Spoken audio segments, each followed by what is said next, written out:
member of WildGamesProductions.com and D20Radio.com.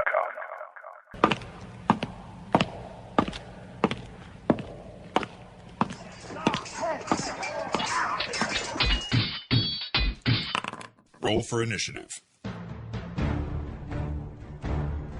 Hello, everyone out there in Gamerland. This is the Roll for Initiative podcast, issue number 53. I am one of your hosts, DM Vince, and along with me is DM Nick. Nick, how are we doing? Oh, pretty good. Ready to go to Origins. Well, sort of. We'll talk about that in a minute. Yes, Origins. We can't wait. And we're back yet again on another Tuesday recording, another hot, sticky Tuesday. Yeah. Ugh. And sitting in this week again, who weaseled his way onto the show again, DM Crispy. In the basement rolling dice. I'm a wizard. Jeez. That song's stuck in your head now, huh? It is, always. Yeah.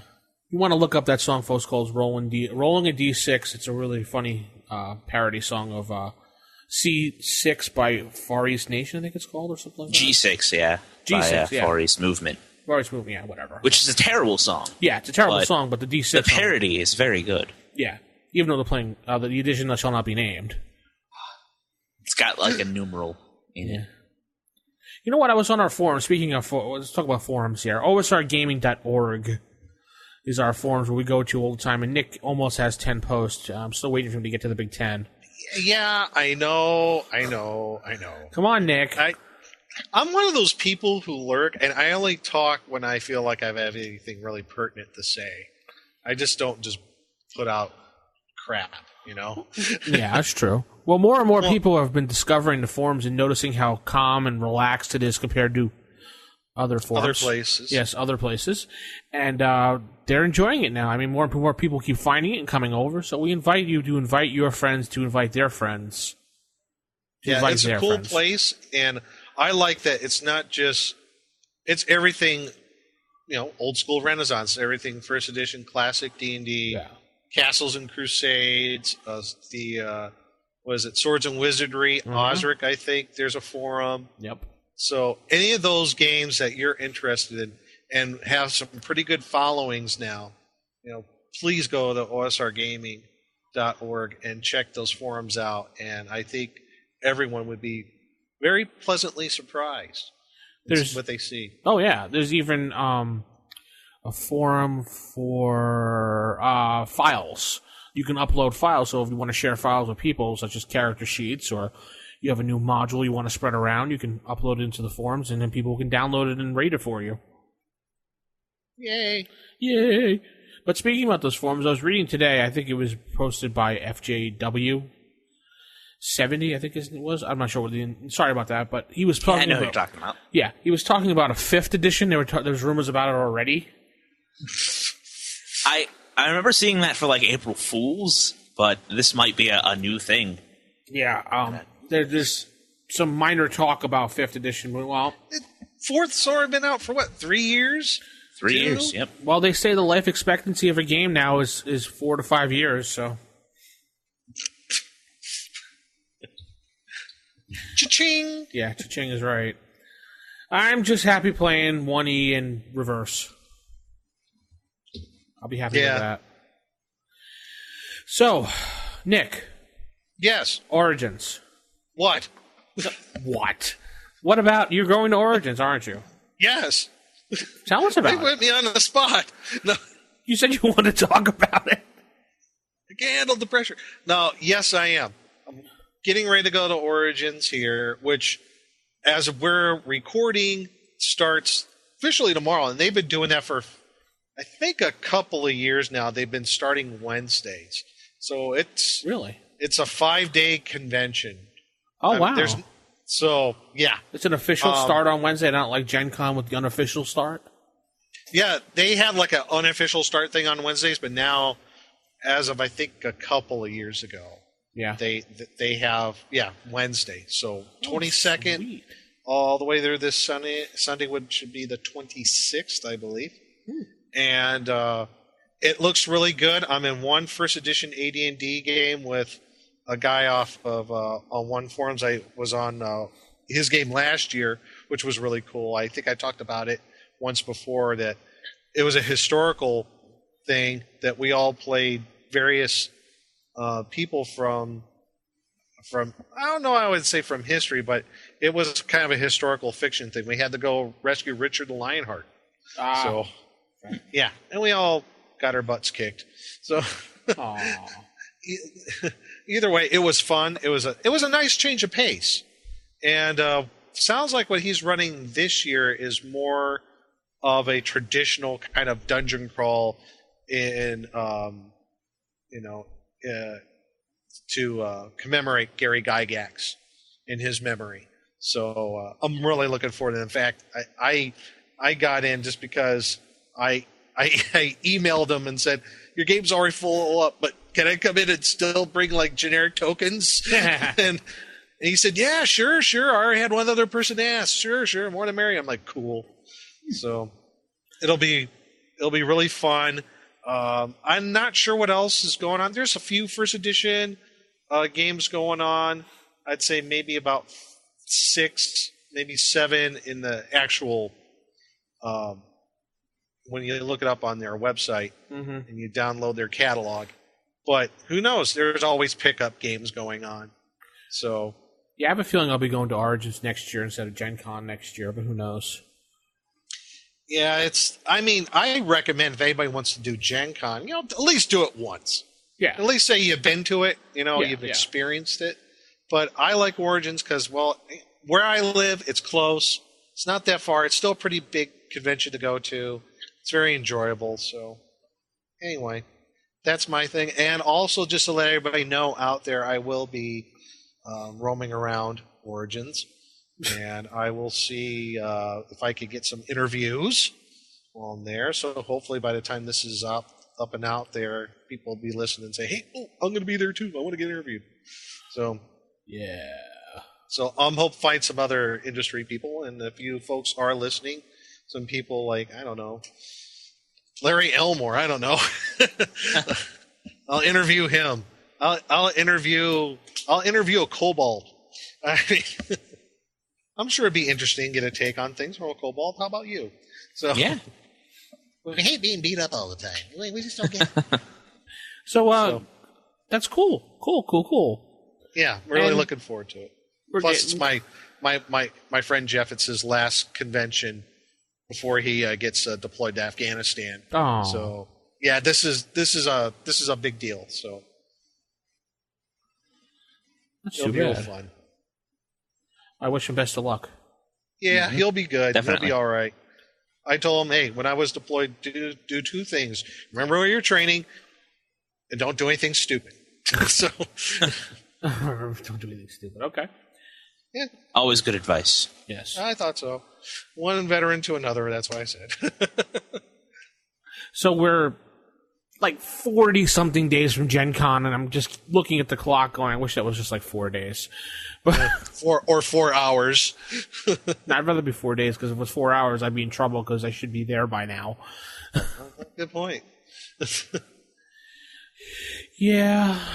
What are we going to do, right? Yeah. I don't even get to go to Origins or Gen Con.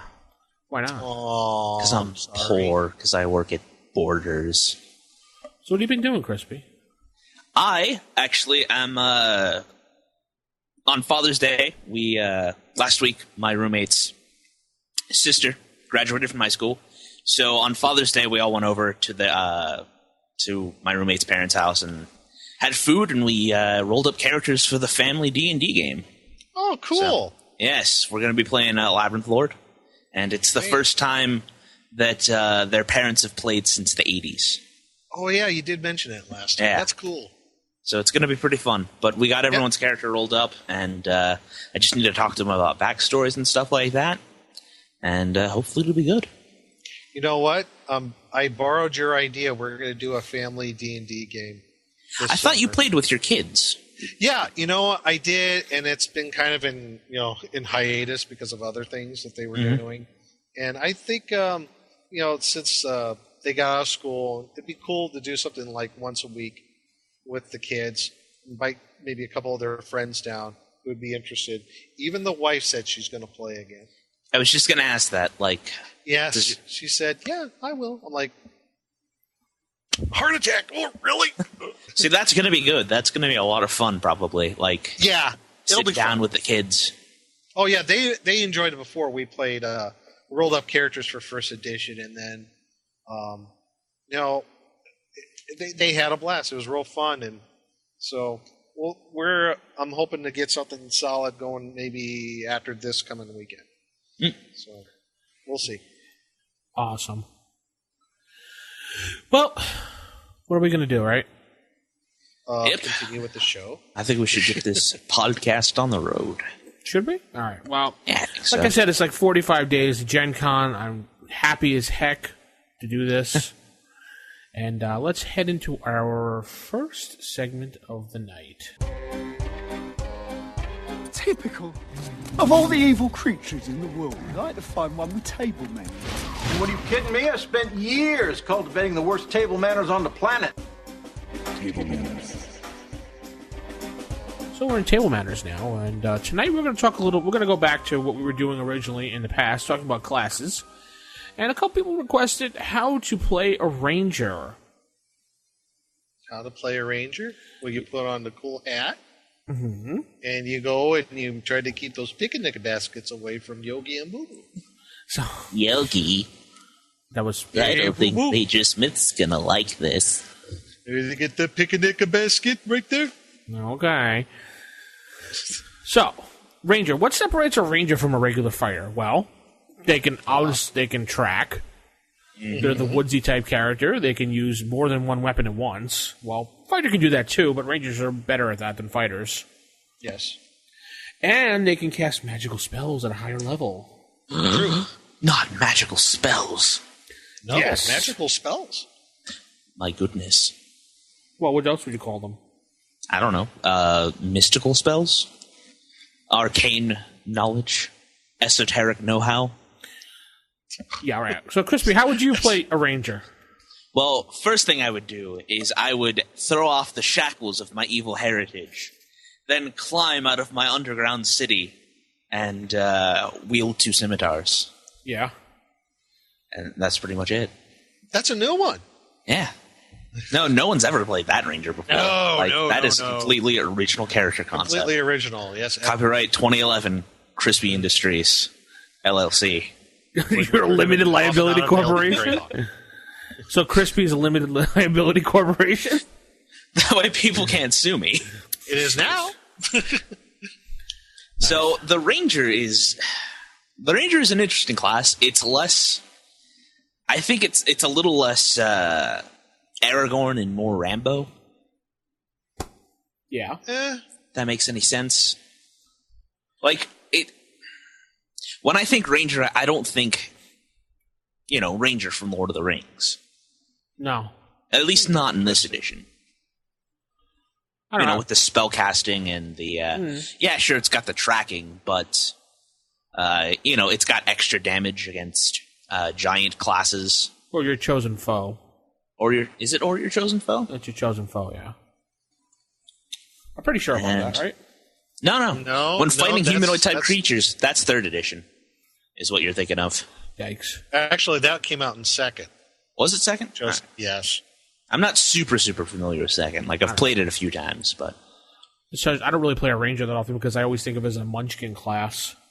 Really? Why do you think that? Like... Yeah. Because I've seen so many people use them so they can have the 2 swords, and they can have the tracking, and they can hide, and they can be the party point person, and...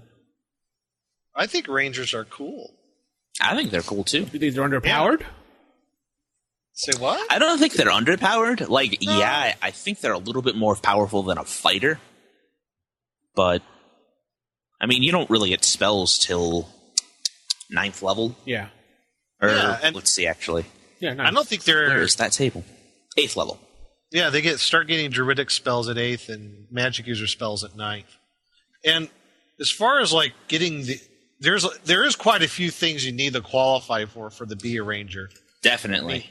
You need a minimum 13 intelligence and strength, wisdom minimum 14, and a minimum of 14 constitution. So there's 4 different abilities out of 8 that you have to get in the low to mid teens in.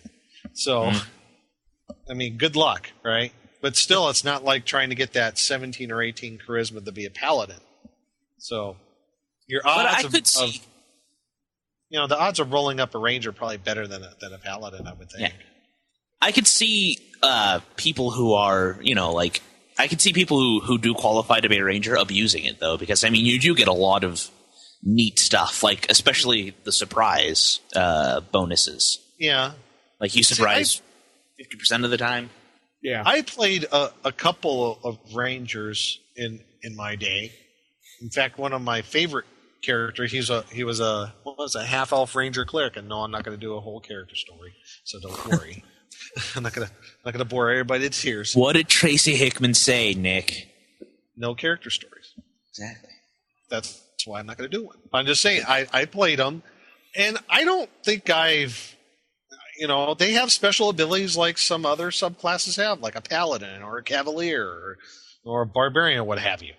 And I don't think they're any more powered than any other of the subclasses. I mean, yes, it's more powerful than the fighter, but you know what? That's the luck of the roll when you create the character. If you get those ability scores to meet those minimums at least, then why not play them if you can do them well? I mean, I do like some of the restrictions on it though. If you're anything but good, then you get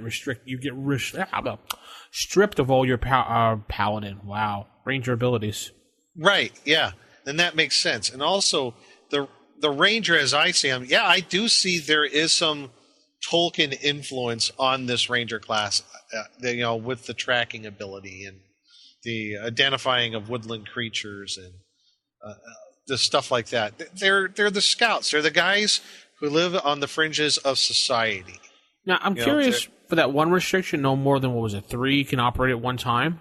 Yeah, right. I've seen this on, I think it's Dragon's Foot. I saw a topic about that. I don't get it. Like, I don't understand why I don't get that either. I would think the more rangers that there are in the party, the better that they're going to track. If they're going to track something, I think that would make more sense. The more the merrier. Maybe it's like too many cooks in the kitchen kind of thing. I'm thinking possibly more the whole backstory of a ranger being the loner in the woods, and they don't like each other because they're supposed to not like people to begin with. Mm-hmm. Well, there's nothing to say that they shouldn't. I mean, well, if you think about the backstory of a ranger, he's living in the woods by himself, so like a druid almost.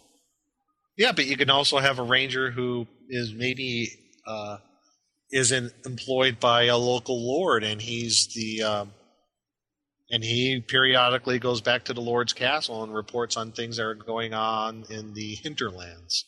So not necessarily a loner type. I mean, that's the stereotype of this particular class, but I don't think, if you want to put a little different bent on it, I think that would be one way of doing it. I mean, that's how I played one particular ranger I had. That he was like a scout for a local lord, and he was not necessarily a spy, but he would report back on if there's any strange doings on the borderlands of this lord's lands. So, now, would you make any adjustments to the class, or leave it as it was, or is? I like the class as it is. There's some good stuff. There's like mechanically that kind of gives the fighter an edge on it. Especially restriction 4. Rangers may own only those goods and treasure which they can carry on their person or place on their mount. Right. And then you have to donate everything else. So, it's going to be hard for a ranger to build a stronghold because he's not going to have the capital for it.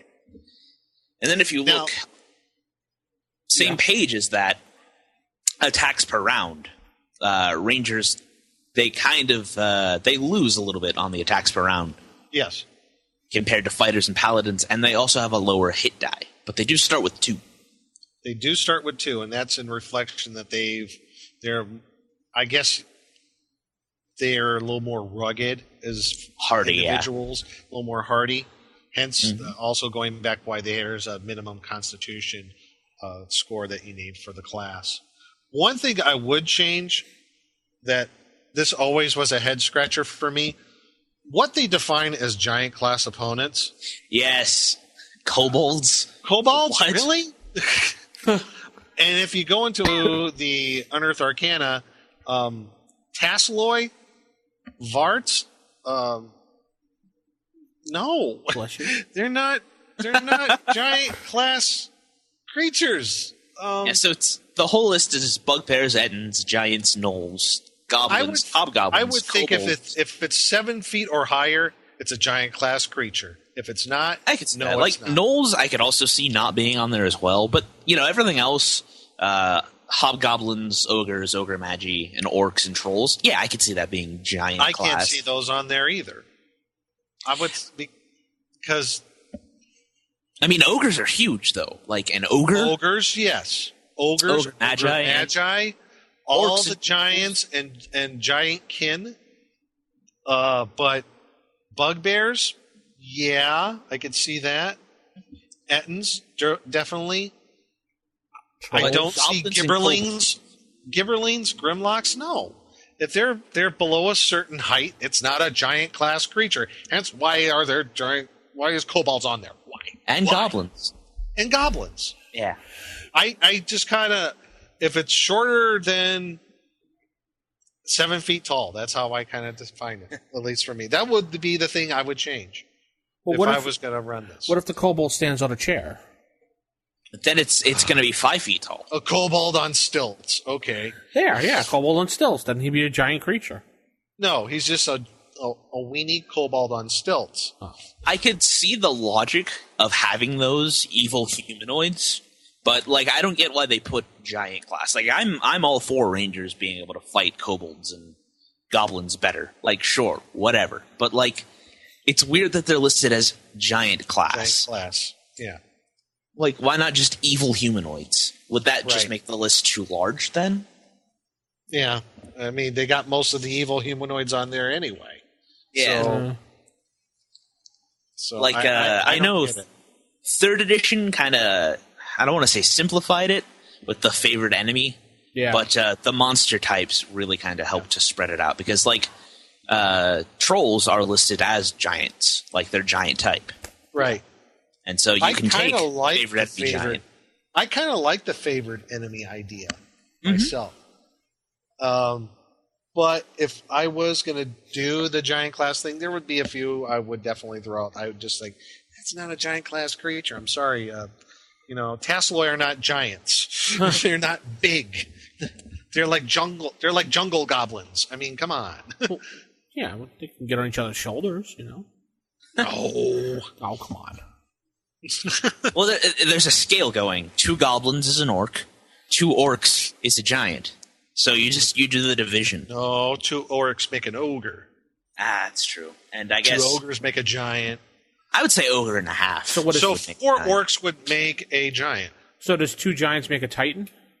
Yes. Okay. Yes. Wow. We should write this chart down and post it on the internet.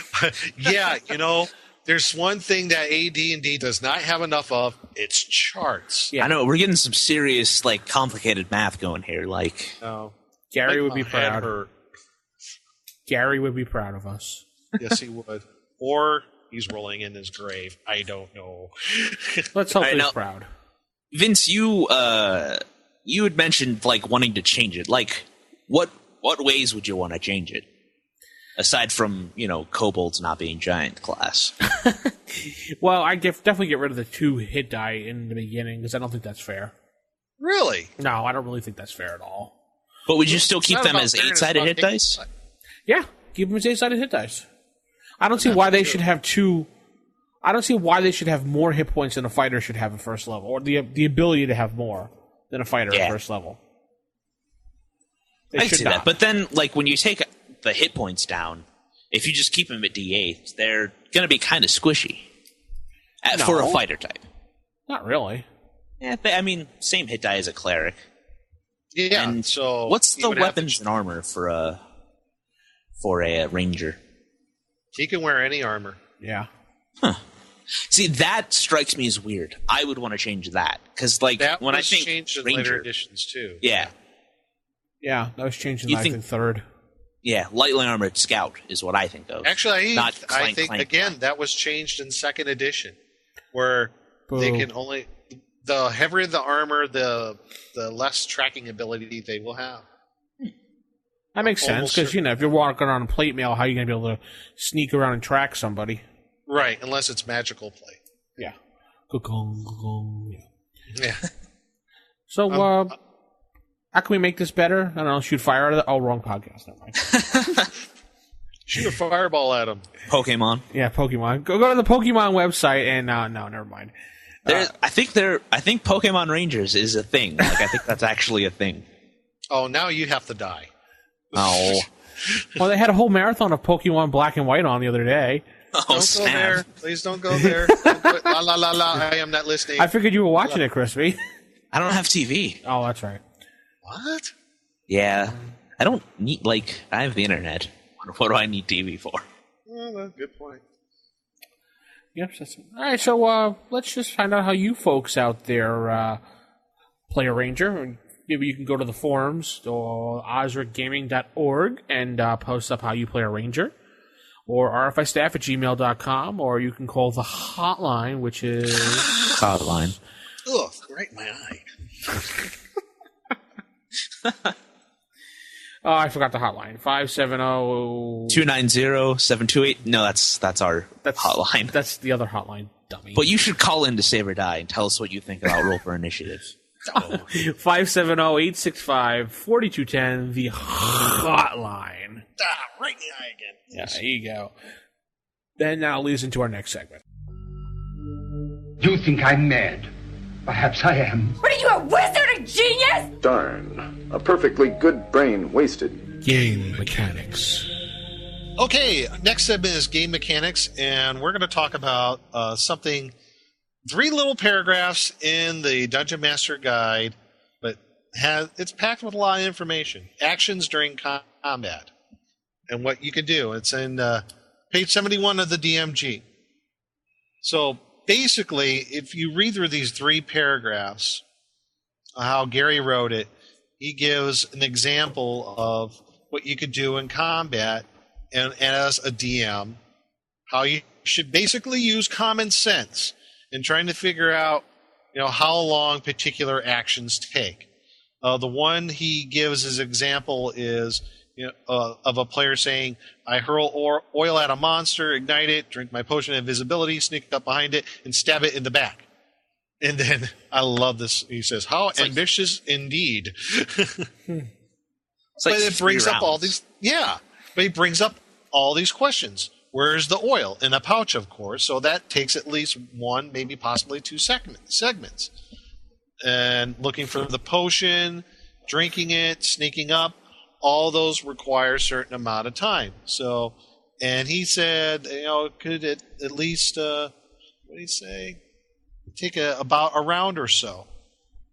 So, all right, guys. So, could you, for the listeners at home, could you break down how time in combat works for people at home that aren't me? Because I know all of this. I do it all the time. But what? How many seconds are in a round? And how long a segment is? Again, for the people that aren't on this podcast and aren't me.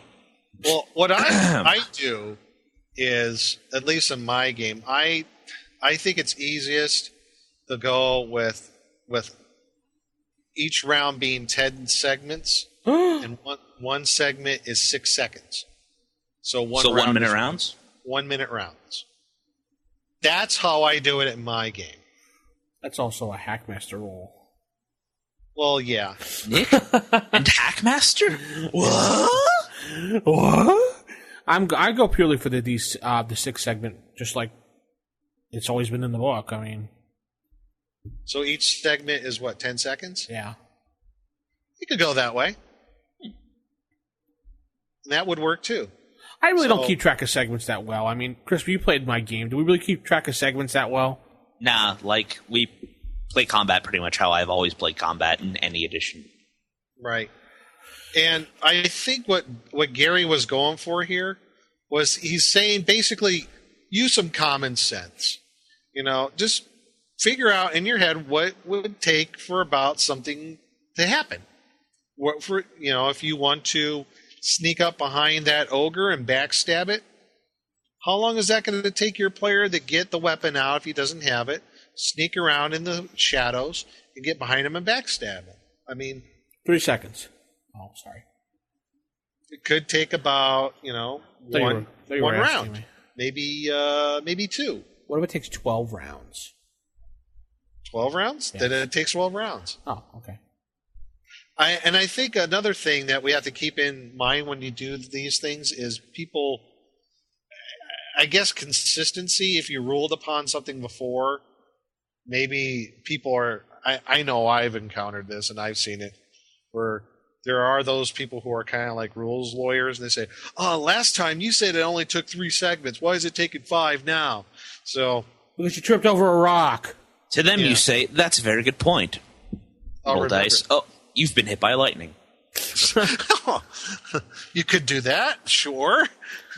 Yes. Not necessarily the fair thing, but I think it's just use common sense. Fair. And as long as, be fair, but use common sense in these things. I mean, how long would it take to pull a potion out of your backpack? I don't know. Probably half a second. Half a second? Yeah, I mean, it's not that hard to pull a potion out of your pack. You know where it is.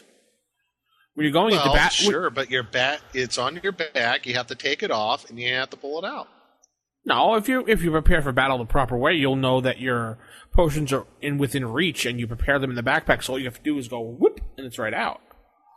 I would say, for me, I would roll like 2 or 3 segments, like 2 or 3 seconds. Get it out of a backpack. Yeah, I can see.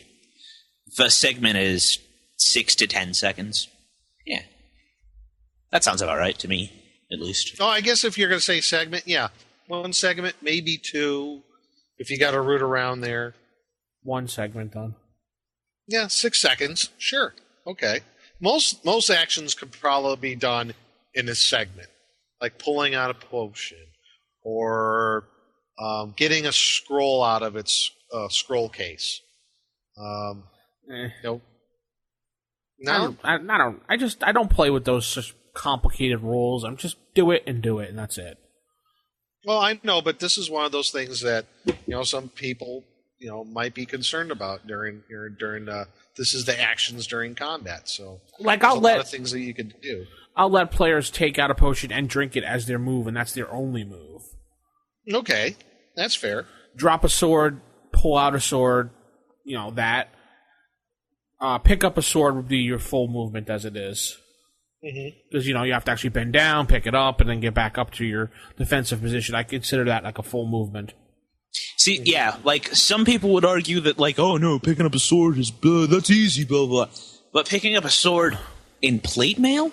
Yeah, it's when you're hard. weighted down with a quilted doublet, a chain shirt, the mail itself, and your center and you're being attacked by Lizard Man. Yeah, and your center is in your chest, so now when you bend over, you're going to spill out onto your face. And like you're in balancing a swamp. yourself correctly. And the sword is in a foot of murky water.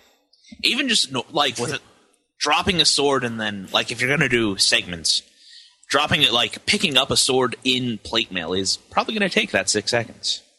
You can't just, like, drop down and pick it up like you would, like, a quarter or, like, a ball. Pencil that you dropped. Yeah. Because you have to balance yourself properly. Yeah, true. Then if you're like that dorky guy that kicks it and, it keeps kicking it away. Yeah. I do that even without plate mail on, so. I wouldn't doubt it, Crispy.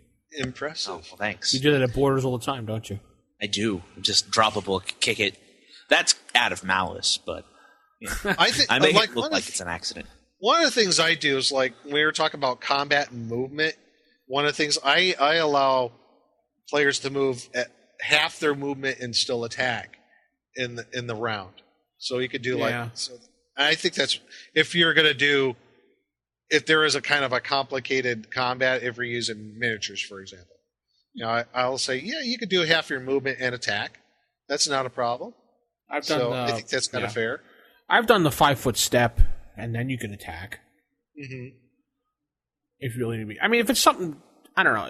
It depends on if I want to stop the flow of the action or not. Yeah. It depends on the situation, too. Yeah, like you said, it depends on the situation, really. Like, I'll let players charge and attack. Mm-hmm. Just to keep the action going and to keep it fun and exciting. And then other than just, you can run over there, but that's the end of your action. Yeah. I let, like, in basic, well, at least in Labyrinth Lord, the rule is you can move your full combat action, or your full combat movement, and still attack. Mm-hmm. Like, so if you have, like, move 120, you move 40, it's a third of your total movement. And, I mean, it doesn't break the game. It works out pretty well. And it's funny because, like, when you guys explain segments, like, the round now in current editions D&D is basically, it's all done in segments. Everything is 6-second rounds. Huh. Which I personally don't like, but I could see the appeal of simplifying it. Like, okay, you can do this in a segment and that in a segment, and everyone gets one segment per round. That's the round. I like doing that because, for me, I like to have it, because I always have such a big group of people playing, that there's at least 6 to 8 people in my group. I like to try to keep things in order, as orderly as possible, and I know who's doing what when, so it doesn't become one big conflagration. That's how I like to do it. It was pretty big when I had the full group of the Book of Sorrows going. And we had, what did we have, Crispy, about 7, 8 people at one point? 6. 6? But I think we were up to like 7 at one point. Or 8, actually, with Martin. Yeah. Dirtbag. Anyway, Hey. Well, he's the one that dropped out and decided not to tell us about it, so he's a dirtbag. Okay. Loser. Anyway, yeah, it was, for a while it was kind of hard keeping track. I had to actually get a dry erase board and write down everybody's movements just to remember to make the move, because I was forgetting people at certain times. Mm-hmm. And then, like, poor Andy, oh, what about me? I'm like, oh, dope. Yeah, that's right. I just track the segments as they go along. I go, the segment 1. What's your action? Or segment 2, blah, blah, blah, go right down. I remember one time when I was at a comic book store when I was in Connecticut, we had a group there. It was the Munchkin group, I call it. But we wound up attracting 22 players for one game. Wow. Jeez. We had to have 2 DMs because it was that big. Wow. It was me and my friend. Yeah, me and my friend Chris, who's in the Coast Guard. Me and him would go on Saturdays and DM, switch on and off. But this time we had to both DM because it was such a large group. Wow, that's crazy. Combat took like forever. Yeah. But I noticed that when the post-2000 editions, they made actions during combat very, very simplified and very realistic. Yeah. Basically, you get to move an attack or move twice, or move and do an attack equivalent. Like, it's simple but also complicated because, like, then you have to break out which actions are the equivalent of a move, which are the equivalent of an attack. But it's all defined. There's no, like, question about it. It's just all defined for you. Not all the time, but for the most part, yeah. Well, yeah, it also takes away from the fact that they don't think that anybody has any common sense. Duh. I mean, and that was the whole point of the paragraphs here in the actions during combat. He's saying, use common sense, people. It's not that hard. It's not rocket science. You know, if you think it takes a certain amount of time to do something, okay then. Just don't be crazy about it, really. Be a little realistic, but, just have fun with it. And I think part of it is because there's no defined actions during combat, like this takes this amount of time, this takes this amount of time. There's no huge chart because it all depends on the situation. Imagine if there was another huge chart. Yeah, that'd be a ginormous chart. But, I mean, it all depends on the situation, like the one I said, picking up that sword. Well, what if that sword is you're fighting lizardmen in a swamp, and like I said, and it's in that murky water that's a foot deep? That's 10 feet away. Right. There you go. I mean, that's the kind of situations that happen. You just can't have one defined okay, it takes this amount of time to pick up a sword on the ground. You can't really do that. You have to be as flexible as possible. And it doesn't break the system. Shock horrors. Imagine that. Yeah, really. Break it. Yeah. And if you don't want to do it that way, like how you do it, Vince, you don't really bother with the whole actions during combat segment thing, whatever. Still works for you, doesn't it? Yeah, I'm more of a story action-oriented DM than a rules lawyer DM. And I've always said that since issue 1, so... Right. I've always said that since issue 1. Yeah, I've always been kind of in the middle, I think. You know? I'm not really rules lawyer, but I'm not all, cinematic either. I'm somewhere in the middle. I tried to be. As a matter of fact, Crispy, you seem like a kind of a rulesy type person when you DM. Do I? I try not to be. You just kind of seem like you are kind of rulesy to a point. Yeah, like, I'll say screw the rules to let people do stuff, but, like, I don't try to memorize all the rules. Yeah, that's usually what Jason's for, our rules lawyer. That's true. Which he'll be back next week. He's coming back shortly. He certainly will. So anyway, have we beaten this one down? Yep, I think we beat this kobold down as far as we can. So, anyone out there who want to know how you use action during combat, or don't use this little rule at all, or just let us know what you think. Go to our forums at Roll for Initiative or at osrgaming.org and let us know what you think. Actually, I kind of turned off the forums on Roll for Initiative. I just directed it to OSR. Okay, well, just go to OSR Gaming, or you can email us, which obviously I don't remember. Come on, Nick, take a crack at it. RFI staff. At. RFIpodcast.com? No! Nick! No!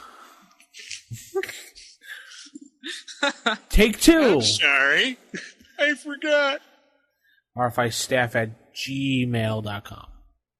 Oh, I'm sorry. Why, you little... Why, you little...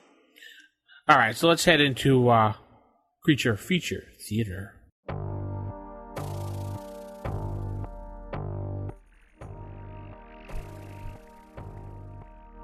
Creature Feature Theater. So what creature do we have tonight? Crispy. We have the peck, or the petch, depending on... I would say peck. I've always said peck, but petch could also be acceptable. I mean, made a fantasy race. I think it's pronounced peck. I don't know. We should have someone give us the official pronunciation. Let's ask Tracy Hickman. Tracy would know. My dearest Tracy Hickman, I'm writing to you today to inquire about the pronunciation of peck. Or petch. Or petch, depending. Or peach. No, it's pop, soda. One's right, one's wrong. Respectively. So this is the little weird alien-looking thing. I think he looks like a little Mongolian. A Mongolian? Yeah, he looks like a little mini Genghis Khan. With pupilless eyes. Yeah. Well, I remember these guys, seeing them in, I think they first premiered in a module. It was Lost Caverns of Zoican. Yes, which was reviewed by Blackstone's Vaults. Who is that guy? The mysterious Blackstone. Yes, he's been busy. I'll get back to him. I like how it says no one knows what exactly the Peck actually are, whether they're from the Primatorial or the Earth planes. Yeah. Nice. I think this creature was it's like based off of some sort of Oompa Loompa. Oompa Loompas.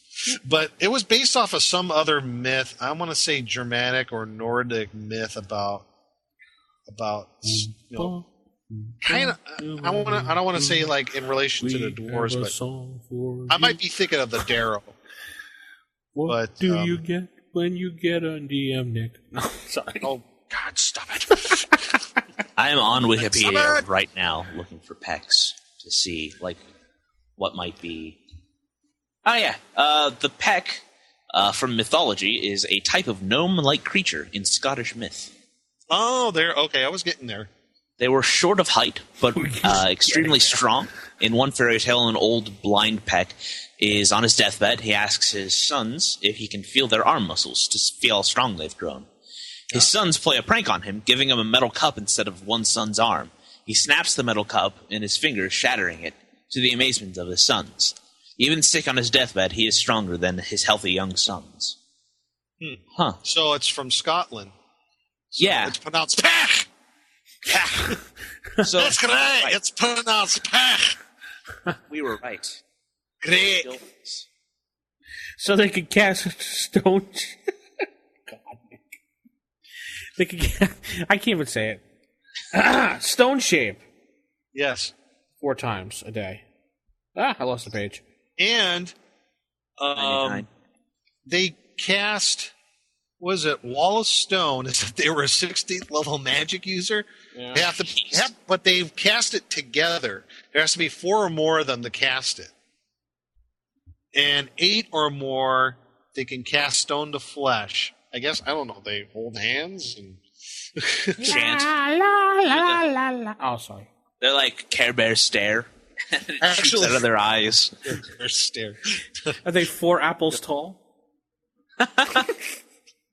You know, Smurfs are always listed as 4 apples tall, but like they're way smaller than 4 apples. I would say they're about an apple tall. Yeah, like I don't know what's going on with you. Well, Smurfs. you never know. But when they're next to Gargamel, they range from either his ankle to his knee. So yeah, it's I'm not listening to that.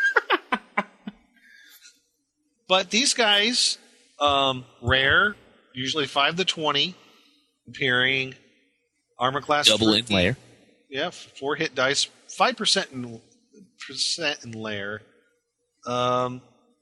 Damage attack, it's by weapon type. And they usually carry pickaxes or something of that nature. They usually want to be left alone. So 25% magic resistance, pretty good. That would lead me to believe that they're from the elemental plane of Earth, because they have a pretty good magic resistance. What's interesting to me is that their damage is by weapon plus 3. And then their armor class is 3, which is, I'm not sure what it is in AD&D, but in basic that would be plate mail. Yeah, that would be equivalent to plate mail armor. And but like the Peck is not shown wearing any armor. So like what I would think is like their stone, not stone, their skin is so like tough. Explains the eyes. Which I think it actually does say, their flesh is nearly as hard as granite. Mm-hmm. So I think that's an interesting translation into. I think these guys would be a good ally to have, because it says in the description, if engaged against some lithic monster such as a stone golem, Peck are quite capable of knocking it to rubble, and their knowledge of stone allows them full normal attack capability. So they don't need the bonus to hit like a stone golem or something similar to that. So, like if they were fighting earth elementals or a Zorn, they don't need to have the plus weapon to hit. They can hit it as normal. I would just chalk that up to like not even the knowledge of stone, just that their skin is as hard as granite. That's like their attack, though. Their knowledge of stone and stoneworking, as they're saying, is they don't need the special bonuses to hit normally like a stone golem would need to hit them. So a Peck hitting a stone golem, for example, they don't need the bonuses to hit the stone golem. They can hit it as normal. Man, I would hate to be in the middle of that fight. I mean, talk about being in between a rock and a hard place. Oh. I'll leave now. No, you didn't. Thanks for having me on the show. It was good getting my one terrible joke out, and I'll see you on Xavier Divins. Okay. You're like pulling a George Costanza on him, leaving us on a high note. That's it. I'm out of here. The jerk store called. They want you back. Oh, jeez. Now we got to edit that out. No. I can't say jerk. Yeah, you can say jerk. That's fine. You guys are worse than the FCC. Yeah. All right. So, do you guys do the how to make this more interesting thing, or is that no? just us? That's well, just, how would that's we use this in iPhone. a game, or have you? I have not, but I've read about pecs in one of the Dristorian books. I would use them as a creature in a cave, and if you come upon them and they sing you a song like a riddle. Oh. They would have a voice like this. It's just how I think. And they would be like, go, oompa loompa. Sorry. Doop-a-dee-doo. We have a question for you, Nick. What are you doing? I'm tired. Leave me alone. These guys, like I said, they were in the Lost Caverns of Zoicanth. I remember them being in there, and there's a really cool picture. I remember that there's their chanting ability where it does flesh the stone. There's a group of them surrounding, I would assume, a player character. He's kind of reaching out, but he's like turning the stone. I'm like, that's not good. But use them in a campaign, I guess. Remember that movie Troll? Yeah. Yeah. That kind of reminds me of that creature from the movie. I mean, you know. Yeah. But they're not evil. Yeah. So I kind of see these guys, like they said, they want to be left alone. Bill and Ted. Station. Station. Station. Kind of looks like that. A little bit, yeah, I can see that. Anyway. Anywho, how to use them in a campaign. I think these guys, you would see on an extended campaign in the Underdark or Netherdeep, however you want to call it, and they requesting help. Maybe Underhell. The Underhell. Hey, you know, the Shadow Bad. The Shadow Bad. The really dark place underground. No, I would definitely use these as a mythological creature that people talk about, and you have to find them because they have some information for you. Mm-hmm. And like the leader of the pack is the only one that can really talk to you. The rest of them just kind of like zombie-like, keep hacking at the wall, and you have to try to find the leader and everything. And I've been waiting for you, adventurers. Solve my riddle to get the treasure of Durstakar.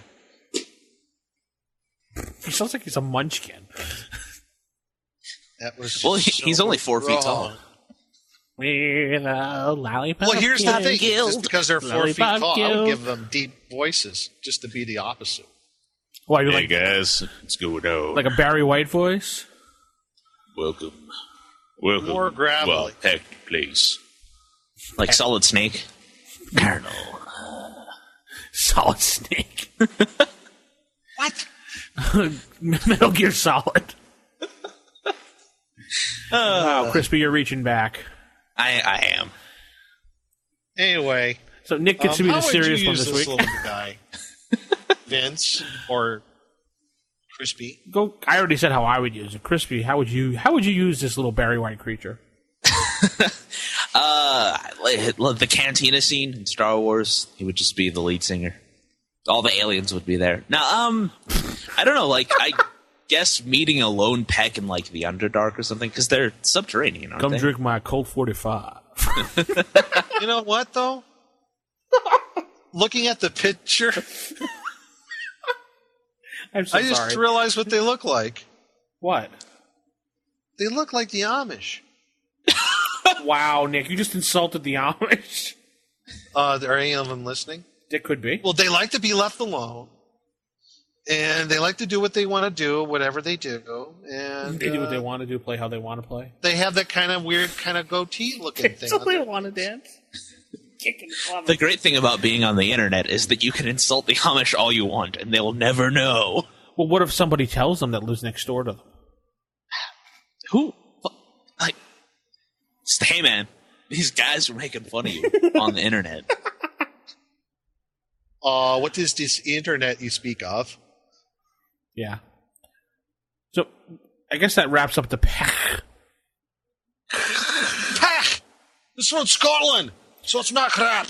It's in the Monster Manual 2 on page 99. Look it up. That's use it. right. That's it right now.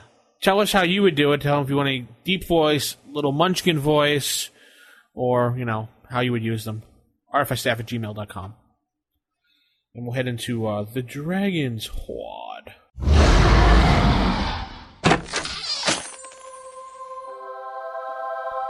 The Dragon's Horde. So what do we find in the Horde this week? Lots of cool stuff. Yeah? Actually, plus 3. What? 4 bags of holding. All in one. Oh, that's bad. Brazier commanding fire elementals. I thought it was just commanding elementals. Commanding elementals? Is it I'm pretty sure it's just fire. It's just fire? Yeah. Okay, maybe I just forgot to put that word in. You did. Oh, sorry. So anyway, you have Brazier of commanding other elementals, though. Yeah, it's your campaign. Do whichever you want. Hey, fill it with water. I'm sorry, you get to use mud. No, you can fill it with air. I use my brazier as a cereal bowl. Anyway, this device appears to be a normal container for holding burning coals, unless magic is detected for. It enables a magic user to summon an elemental of 12 hit die strength from the elemental plane of fire. Fire must be lit in the brazier. Really? Usually for 1 round is required to do so. If sulfur is added, the elemental will be a +1 on each hit dice. So it gets a +1 per hit dice hit points. And the fire elemental will appear as soon as the fire is burning and the command word is uttered. So that's your brazier commanding fire elementals. That sulfur thing is pretty interesting because sulfur is brimstone. And fire. Brimstone. Yeah, and then so you would have a brimstone elemental, which incidentally is also the name of my band. You have a band? I do now. Called Brimstone Elemental. Play death metal. You mean as they call Screamo now? What they call it? I don't keep up with it. It's not my kind of music. Yeah. But Brimstone would actually be kind of a cool name. But anyway, I can see changing this around and doing it as a brazier of commanding elements. Oh, sure. Well, maybe yeah, that's pretty interesting. Like, how about then you get like a water manipulate elemental? Fire. How about a water elemental in there? Like you have like a jug of water or like a bowl of water that you can put a top on, like a Tupperware top, and summon a water elemental. Okay. And how would you do air? You would burp into. I don't know. I don't hook up some billows or bellows to it, or well, you wouldn't have to do anything. You just have a bowl, and the air's in the bowl automatically. Yeah, there you go. Right? Just know the command word, and boom, there you go. Yeah.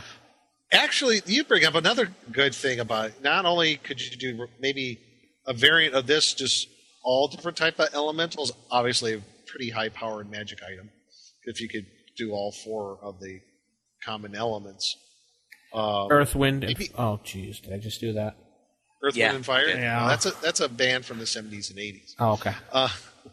Anyway, how about one for the para-elemental planes?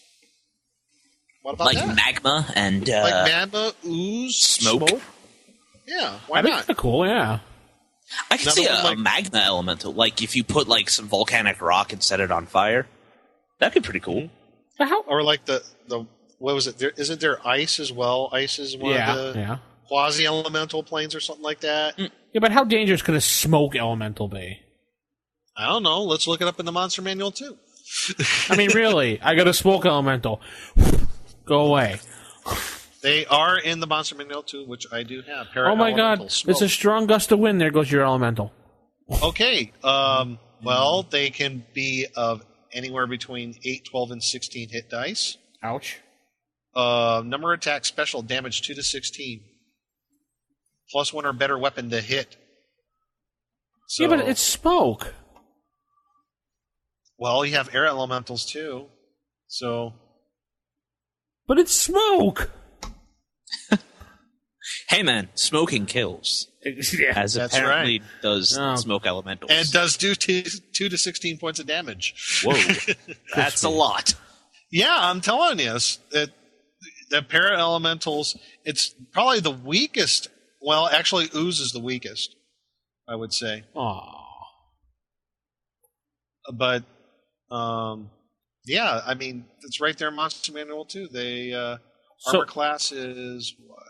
It's actually right before Peck. Yeah.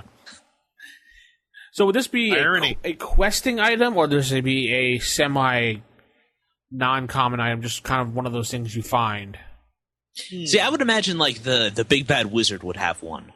Oh yeah, that's always how I viewed either the big bad wizard or the big bad cleric would have it. Yeah, is this one usable only by a particular class? I don't remember. Hold on. I didn't know if the brazier was only usable by like magic users, or is it not? I don't think anyone could use it as long as they know. Oh no, wait! It's only magic user class. Really? Really? Yep. So only the big bad wizard could use it. I would change that. Yeah, like where do you see that? It's in the table. Oh, there it is. Yeah, it enables a magic user. Mm-hmm. Right there where it says magic user. I would change that. Definitely would change that. Well, I mean, it says enables a magic user, but it doesn't say, it doesn't say not anyone else. Well, if you look at the table, it shows next to the name it has M in parentheses, which means only usable by that class. Well, yeah, but I would change it definitely to allow maybe like a cleric to use it, or maybe even a thief to use it too. If I would change it, I would maybe make it open to clerics as well. I don't, not any other class because they're not trained to use the arcane like clerics and magic. But thieves can use on a limited basis, I would think, magical items, certain magical items. Certain magical items when they get to a certain level, yes. I would think this would be one of the certain magical items. That's possible. Can't rule that out. That's true. But I like the idea of just throwing it out there. How we're talking about maybe using para-elemental braziers or quasi-elemental brazier, or the one that summons lightning, or really mess with your party, like the elemental of like confetti or something. The wheat elemental. The wheat elemental. No. I don't know if I've ever told you that story. Ice cream elemental. Let's hear the wheat elemental story, Chris. The wheat elemental story. I read about it on a forum where this guy was talking about a game he was playing, and his DM was really prone to just throwing out the really weird elementals, like from just weird elemental planes, because D&D, if it comes from somewhere, it's got to have an elemental plane. Right. I don't play it like that, but there are some people. So what had happened was he kept throwing bread elementals at them. And so after a while they just got so mad that they kept fighting bread elementals that they planar traveled to the elemental plane of wheat and set it on fire. Just to get rid of the bread elementals. To get rid of the bread elementals. Nice. The elemental plane of wheat. Of wheat. Well, if there's a bread elemental, it's got to come from somewhere. True. Elemental plane of dough. Dough! Dough! No, I could just see the confetti or the birthday cake elemental, or I fought in a kind of just hilarious one-off, one-shot. I fought a pizza golem. Pizza the Hut? Not Pizza the Hut. Oh. It was a pizza or calzone golem. A calzone? So cool. Yeah, that was a good I'm gonna I was playing a halfling, so after we killed it, I ate it. Of course. Yeah, I mean, you can't not do that. But what if it was bad? Well, it wasn't. It was delicious. Oh, in the context of the game. Sure it was. I bet it was, yes. All right, so Brazier of Commanding Fire Elementals or Elementals, tell us how you use it, or how you would modify it, because we want to know. Because I think it's kind of interesting how you can modify this very easily. Yeah. I think the para elementals thing is pretty cool. You can do a lot with that. The Colt 45 Elemental.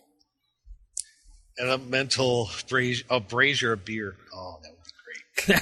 I think everyone's like, oh, Nick, you're right. All right, let's head into our last segment of the night.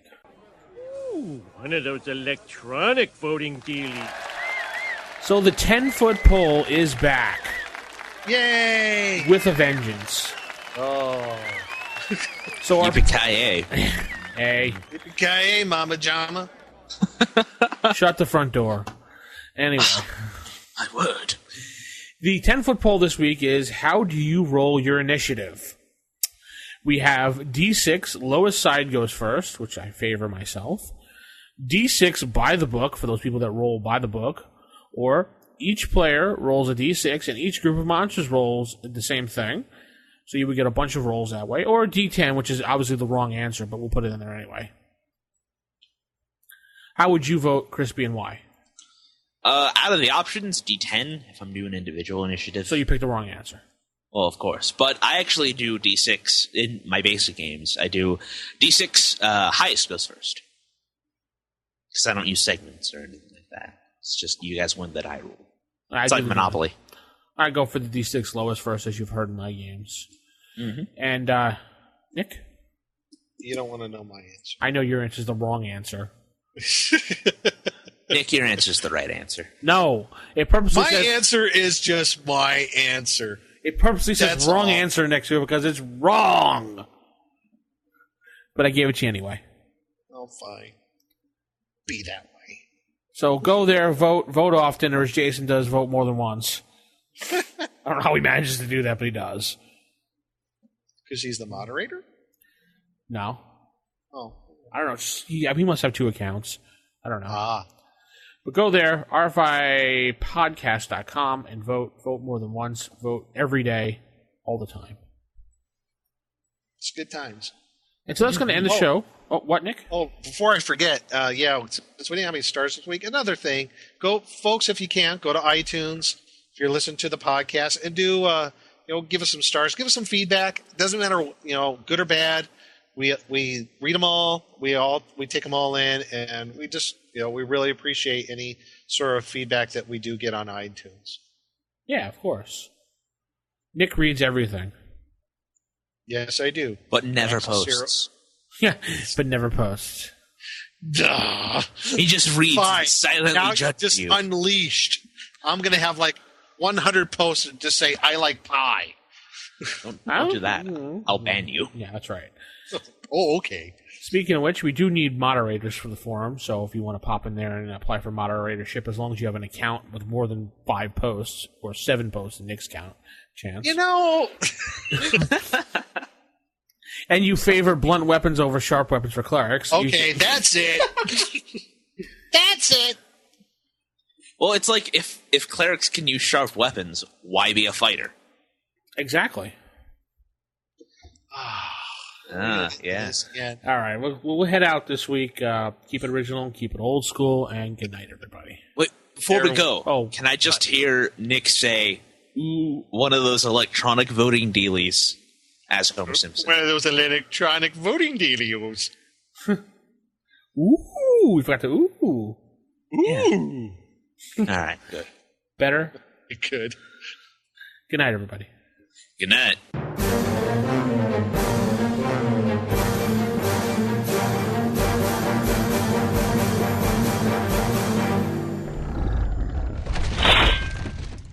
Roll for initiative.